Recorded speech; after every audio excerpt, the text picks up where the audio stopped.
kabla ya kwenda mbali, yule bwana aliyeniuliza anataka hadithi au haya, kuna mtume ambaye amelogwa zaidi ya mtume Muhammad. Nikaingia kidume nikasema, hakuna mtume aliyelogwa kama mtume Muhammad. Kwanza huu ni muujiza.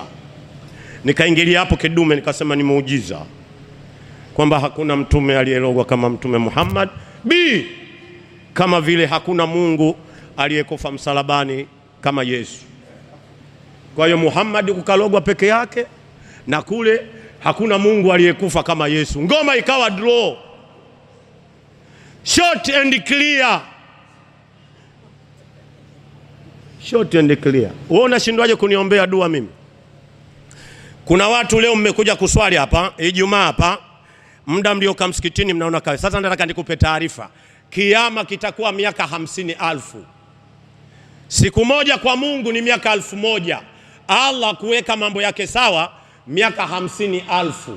Sasa piga 50,000 mara 1000, ndio msimamo wa siku ya Kiyama.